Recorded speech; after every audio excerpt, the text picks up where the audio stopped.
Hello everyone. तो अभी पिछली क्लास में हमने लाप्लास पढ़ा था। हमने पीरियोडिक फंक्शन का लाप्लास पढ़ा था। और हमने क्या पढ़ा था, एक एफ टी बाई टी का पढ़ा था हमने लाप्लास। और हमने इन दोनों की एक एक, एक एग्जाम्पल्स किए थे हमने। आज हम लोग इसी पे लाप्लास में ही कंटिन्यू करेंगे। और आज हम लोग बहुत इंपॉर्टेंट थ्योरम पढ़ेंगे। इसकी बहुत अच्छी खासी एप्लीकेशंस है लाप्लास में। बहुत सारे सवाल इससे इजीली हो जाते हैं। काफी सवाल इनवर्स लाप्लास के सवाल इससे बहुत इजीली हो जाते हैं। इनवर्स लाप्लास जब करते हैं हम लोग तो काफी सवाल तो इससे ही हो जाते हैं सिर्फ। तो इससे क्या है, हमारी कॉन्वोल्यूशन थ्योरम है ये। Convolution convolution theorem. तो ये थ्योरम क्या है हमारी, ये थ्योरम स्टेट्स कि अगर हमारे पास इफ हमारे पास दो फंक्शन है। अगर हमारे पास दो फंक्शन है, एक है हमारा एल, लेट से कोई f1 फंक्शन है f1 t, जिसका लाप्लास हमारे पास है fs, यानी कि लेट से इसको हम लोग f1s कह रहे हैं। और हमारे पास एक f2t फंक्शन है जिसका लाप्लास है हमारा f2s। तो कॉन्वोल्यूशन थ्योरम क्या स्टेट करती है कि इन की एक दूसरा फंक्शन, एक हमारा दूसरा फंक्शन, उसका लाप्लास वो क्या है, एक हमारा फंक्शन है वो दो फंक्शन का प्रोडक्ट है। और प्रोजेक्ट पेंसिल चेंज चल रही। तो वो दो हमारा, ये एक सेकंड बस, हमारी पेंसिल चल जाएगी, फिर हम लोग वापस लिखना शुरू कर देंगे। तो वो क्या है कि थ्योरम क्या कहती है कि ये एक हमारा जीरो से लेकर टी इंटीग्रेशन f1 t है मान लेते हैं। और f2 t - x, f2 t - x dx,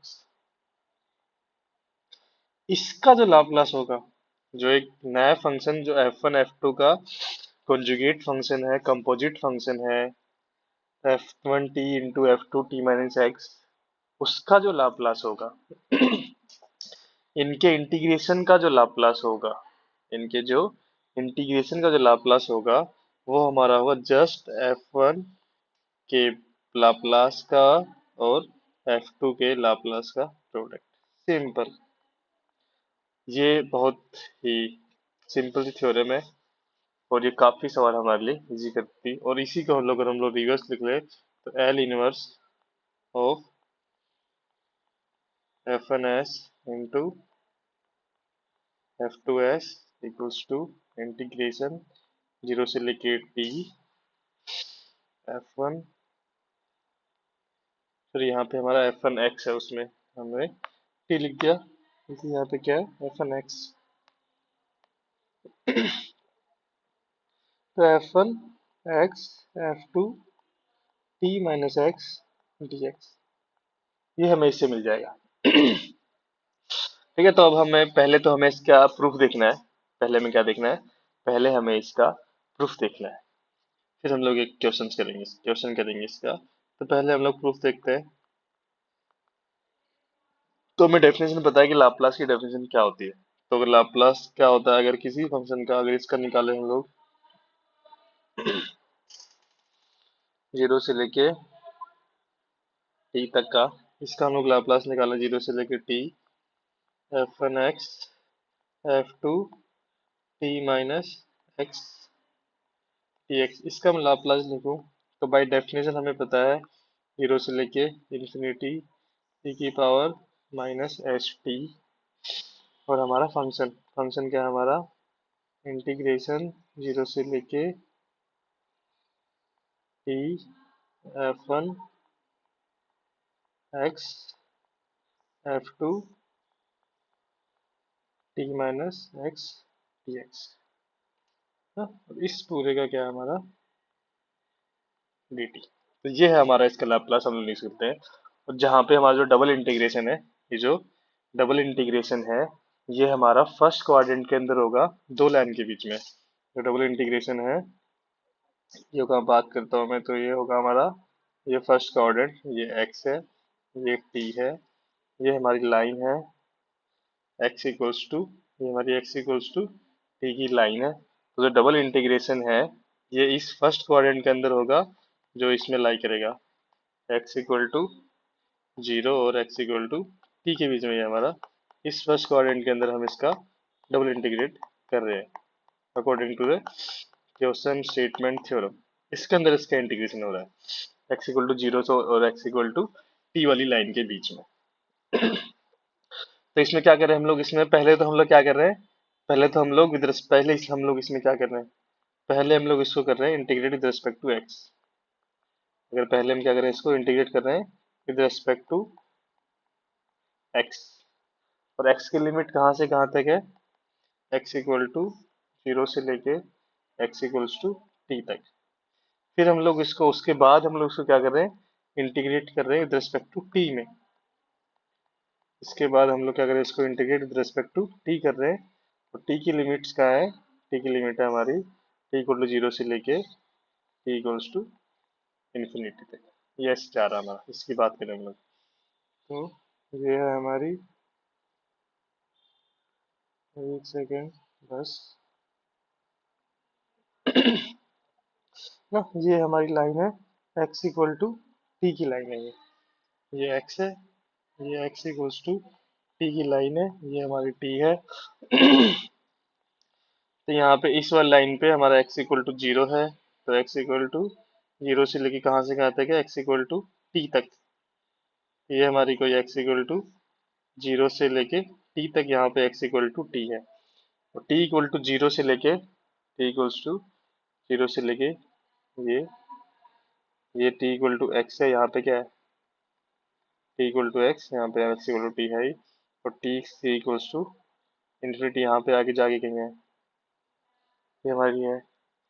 और जो t की इंटीग्रल t इक्वल टू 0 से लेके इन्फिनिटी है, लेकिन t तो हमारे पास किस रीजन में कर रहे हैं हम लोग, t की लिमिट तो हमारे पास x से लेके इन्फिनिटी तक ही है। t की लिमिट तो हमारे पास क्या है, x से लेके इन्फिनिटी के फर्स्ट कोऑर्डिनेट में, क्योंकि हमें इंटीग्रेट कहाँ से कहाँ तक कौन सी जगह करनी है, इंटीग्रेट हमें इस जगह करना है। तो इसमें तो t की वैल्यू 0 है, T x equal to T है, एक हर जगह पे x इक्वल टू टी है, और बाद में t कहाँ तक जा रहा है, इन्फिनिटी तक जा रहा है। तो हमारा ये वाला रीजन है t इक्वल टू एक्स से लेके t इक्वल टू इन्फिनिटी तक। इसके लिए हम लोग क्या करेंगे, इंटीग्रेट कर रहे हैं हम लोग, ऑर्डर ऑफ इंटीग्रेशन चेंज कर देंगे। हम लोग क्या करेंगे, चेंजिंग ऑर्डर ऑफ इंटीग्रेशन। अगर हम लोग सही से हमारी लिमिट लगाने के लिए, चेंजिंग ऑर्डर ऑफ इंटीग्रेशन, तो हम लोग इंटीग्रेशन के हम लोग अब क्या कर रहे हैं, ऑर्डर चेंज कर रहे हैं। तो पहले क्या कर रहे हैं हम लोग, पहले हम लोग विद रिस्पेक्ट टू टी करेंगे। तो जब जब विद रिस्पेक्ट टू टी करेंगे तो टी की लिमिट होगी हमारी टी इक्वल टू एक्स से लेके टी इक्वल टू इन्फिनिटी तक। ठीक है, टी इक्वल टू एक्स से लेके टी इक्वल टू इन्फिनिटी तक। फिर उसको हम लोग बाद में विद रिस्पेक्ट टू एक्स करेंगे, तो एक्स की लिमिट होगी हमारी एक्स इक्वल्स टू 0 से लेके एक्स इक्वल टू इन्फिनिटी तक, है ना। ये हमारी एक्स लिमिट होगी, लिमिट हमने क्या कर दी, इंटरचेंज कर दी। तो अब क्या हो रहा है हमारा, लिमिट एक्सचेंज करने के बाद अब हम लोग इस एरिया में इंटीग्रेट कर रहे हैं हम लोग। लिमिट एक्सचेंज करने के बाद हम लोग एस से एक्सचेंज कर रहे हैं, 0, ये टी, ये हमारी एक्स इक्वल टू टी की लाइन है, टी इक्वल टू एक्स से लेके इन्फिनिटी तक ये टी इक्वल टू एक्स, यहाँ पे टी इक्वल्स टू इन्फिनिटी तक जा रहा है। ये हमारी तय है कि हमारी एक्स इक्वल्स टू 0 से लेके जा रही है एक्स इक्वल टू इन्फिनिटी तक, इससे जा रही है। ये हमारा इंटीग्रेशन करना है हम लोग, लिमिट हमने एक्सचेंज कर ली, हमने ऑर्डर ऑफ इंटीग्रेशन एक्सचेंज कर लिया, तो उससे हमारी लिमिट्स बदल गई। तो अब देखते हैं हम लोग क्या करेंगे, है ना। तो ऑर्डर ऑफ इंटीग्रेशन चेंज करने के बाद हमारा इंटीग्रेशन क्या बन जाता है, अब पहले हम टी के रेस्पेक्ट में कर रहे हैं, उस पहले हम एक्स के रेस्पेक्ट में पहले कर रहे थे, हम लोग पहले टी के रेस्पेक्ट में कर रहे हैं। तो ऑर्डर ऑफ चेंज करने के बाद तो क्या होगा, on changing order of integration, the order of integration Grecian. तो हमारा क्या हो जाएगा, 0 से लेके इन्फिनिटी dx बाहर आ जाएगा। पहले हम लोग टी करेंगे। अब लिमिट टी की लिमिट है हमारी x से लेके इन्फिनिटी तक, टी की power minus H T F one x F to T minus X और टी टी। अब हम लोग इसको सब बस क्या करें हम लोग, इसके अंदर हम मैं क्या कर रहा हूँ, 0 से लेके इन्फिनिटी है, dx है, अंदर हमारा ये लिमिट है x से लेके इन्फिनिटी तक e की पावर माइनस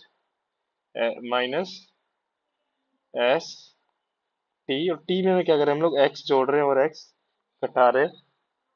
ये बस हमारे मैथमेटिकल हम लोग रीअरेंजमेंट्स कर रहे हैं ताकि हम लोग बढ़िया से प्रूफ कर पाए F2, जो हम लोग डिजायर जो प्रूफ है हम लोग कर पाए dt। ये हो गया। अब इसको अगर हम लोग एक्सपांड कर लें, इसको हम लोग जो हमने प्लस एक्स माइनस के 0 से लेके इन्फिनिटी dx, और ये हो गया x से लेके इन्फिनिटी e की power minus S T minus x e की पावर माइनस एस एक्स। अब हमें दिख रहा होगा, अगर हमने लैपलास सही से पढ़ा तो हमें कुछ कुछ बनता हुआ दिख जाएगा इस एक्सप्रेशन में। अब आगे वाला प्रूफ तो हम आराम से कर सकते हैं। इसमें हमें साफ साफ दिख रहा है कि दो लाप्लास हमारे अलग अलग बन चुके हैं। तो अलग अलग बन चुके हैं दो लाप्लास हमारे इसमें। एक F1 का लाप्लास बन चुका है, एक हमारा F2 का लाप्लास बन चुका है इसी के अंदर। तो इसको हम लोग अलग अलग लिख लें हम लोग, तो कैसे लिखेंगे, 0 से लेके इन्फिनिटी dx है, तो x का फंक्शन ले लिया हमने अंदर से x, तो हमने यहाँ से e power minus S x F x D x, x वाले को हमने dx के साथ ले लिया। फिर क्या बचा हमारा, ये अंदर बचा s से x से लेके इन्फिनिटी e की power minus S T minus X और F to T minus X D T, है ना। अब इससे हम क्या कर रहे हैं, टी माइनस एक्स से कुछ हम लोग नया फंक्शन पुट कर रहे हैं, टी माइनस एक्स के मैं जेड पुट कर रहा हूँ। तो यहाँ से मुझे डी टी इक्वल्स टू क्या मिल गया, डी जेड मिल गया ना। और लोअर लिमिट क्या हो गई, जब टी इक्वल टू एक्स है तो लोअर लिमिट हो गई मेरी x minus x equals to z, तो लोअर लिमिट हो गई मेरी जेड इक्वल टू जीरो। तो अपर लिमिट तो अभी भी इन्फिनिटी रहेगी। तो इसको अगर हम लोग बदल दें, इंटीग्रेशन 0 से लेके इन्फिनिटी ई की power minus S x F one x D x, ये मैं 0 से लेके इन्फिनिटी ई की power minus S Z F two Z और डी। तो ये हमें साफ साफ हमें क्या दिख रहा है, साफ साफ हमें एक एफ वन एस दिख रहा है, एक हमें क्या दिख रहा है, एफ टू एस दिख रहा है। तो कुछ नहीं, ये क्या हमारा एफ वन एक्स है, एफ वन एस है, ये क्या एफ टू एस है। तो सीधा सीधा क्या हो गया हमारा, एफ वन एस और एफ टू एस, है ना। ये हमारी इसका प्रूफ हो गया। प्रूफ ऐसा है, थोड़ा सा इजी सा है, ज़्यादा टफ भी नहीं है। बस हम एक दो बार प्रैक्टिस करेंगे तो हम इस प्रूफ को भी आराम से एग्जाम में लिख के आ सकते हैं। बाकी प्रूफ सिर्फ हमें प्रूफ एग्जाम्स के लिए नहीं, अगर हम लोग एक प्रूफ को समझ जाते हैं, प्रूफ हमें याद रहता है, तो हम नए सवाल बहुत इजीली कर सकते हैं। कोई अगर नया एप्लीकेशन आ गया इस सवाल का, इस थ्योरम का, तो नए थ्योरम का जो एप्लीकेशन है वो हमें जब डेरिवेशन आएगा कि वो थ्योरम कैसे प्रूफ हुई थी, उससे हम लोग नए सवाल, टफ सवाल भी बहुत आसानी से कर सकते हैं। बाकी हमें क्या करना है, बस थ्योरम के रिजल्ट याद रखने हैं, उससे हमारे काफी सवाल तो ऐसे ही सोल्व हो जाएंगे। जैसे सिंपल सा हमारा एक एग्जाम्पल देखते हैं, इसके ऊपर बेस्ड एक एग्जाम्पल देखते हैं, सिंपल सा है। फर्स्ट टाइप तो क्या है, find the Laplace of Laplace transform of 0 से लेके टी e की power x sine t minus x dx। तो हम इसमें साफ साफ दिख रहा है कि हमें क्या दिख रहा है, साफ साफ हमें दिख रहा है कि इसमें कॉन्वोल्यूशन थ्योरम हम लोग सीधी सीधी लगा सकते हैं। क्या थी convolution theorem? L of zero से लेके टी, कोई फंक्शन एफ एन एक्स, कोई function T minus X D x, उसका लाप्लास होता है एफ एन एस और एफ टू एस। तो यहाँ से क्या हो जाएगा, इसका निकालेंगे तो एल जीरो से लेके टी तक अगर इसका निकालेंगे e की power X sine T minus X D X, तो एफ एन एस, तो एफ एन टी कितना e की पावर एक्स ही है, तो एल ऑफ e की power X multiply L of simply sine T. अपन को एक्स से मतलब ही नहीं है, हमें तो बस इस एफ टू का एफ टू टी क्या है, साइन टी है, तो साइन टी का हमने ट्रांसफॉर्म फोर रिटर्न तो ये क्या साइन टी है सिंपली।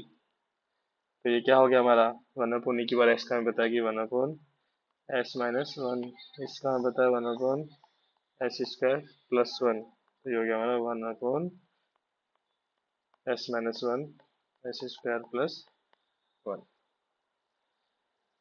तो ये थी हमारी simple convolution theorem. Convolution theorem generally जो है ये रिवर्स में ज्यादा काम आती है।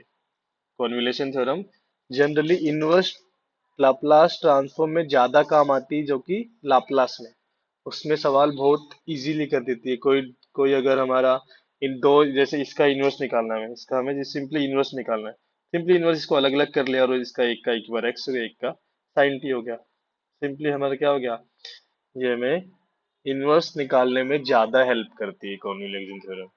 सीधा तो हेल्प करती है, लेकिन इनवर्स में ये काफी इजी कर देती है हमारे, जब हमें किसी का लाप्लास इनवर्स निकालना रहता है। ठीक है, तो इसी के साथ हमारी ये वाला लाप्लास ट्रांसफॉर्म इतना ही पढ़ेंगे। इसके बाद हम लोग इनवर्स लाप्लास पढ़ेंगे अगली क्लास में। ठीक है, थैंक यू।